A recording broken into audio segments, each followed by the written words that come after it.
If you look at what's happening with respect to the stock market, it's been holding pretty firm considering what happened with respect to Saudi Arabia.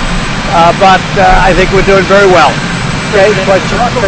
Is federal mediation possible as it relates to ending the GM auto strike? Federal mediation is always possible if that's what they want. Hopefully, they'll be able to work out the GM strike quickly. We don't want General Motors building plants outside of this country, and we're very strong on that. The UAW has been very good to me. The members have been very good from the standpoint of voting. The relationship is good. Hopefully they're going to work that out quickly and solidly.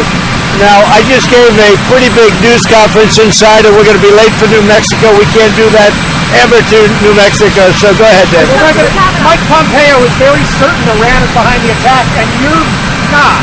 Why is he no more than you? I think we're the same. I think we just want to find out the final numbers and see.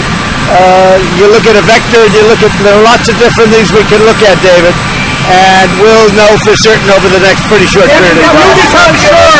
If you become sure, we can have the military. Well, then we're going to decide.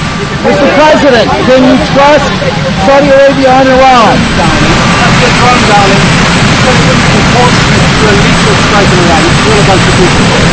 Say it again, louder. After the drone was shut down, you said it wouldn't be proportionate to a lethal strike with children. Attacking an oil facility, Would this be proportionate? Is that what you're asking? I would say yes. I would say. So I don't know who's going to New Mexico with me, but I'll see you on the plane. Mr. President, what about oil prices? Since they lied to you about the Khashoggi, Can I what? can you trust Saudi Arabia when it comes to what they Oh, I think so. Look, they want to find out also, and I think they probably feel they know.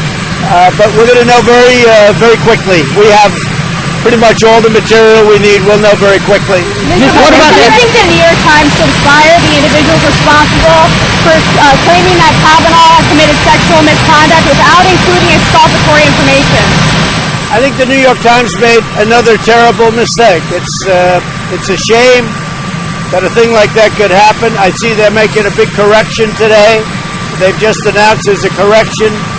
But to do that about a Supreme Court justice is a terrible thing. It's a false accusation. Whatever happened with the New York Times, I mean, I can tell you personally, they never check. They never do. We used to have a thing called fact-checking. They don't do fact-checking anymore. They used to call and say, what about this, what about that? How can they do a thing like that and destroy somebody's life? I mean, they're destroying lives.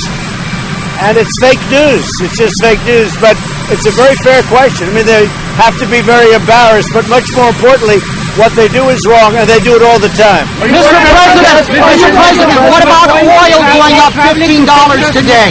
Oil went up $15 today. How concerned are you about that? Well, we have the strategic, if you look at what we have tremendous amounts of oil in our country.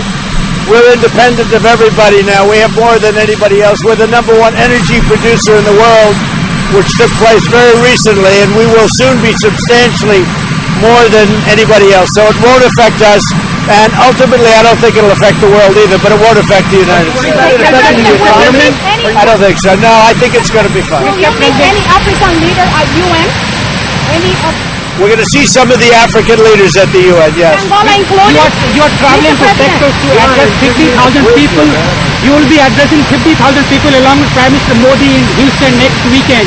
What is the message you're sending to the world? So I'll see Prime Minister Modi, and I will be meeting with India and Pakistan. And I think a lot of progress has been made there. A lot of progress. Mr. President,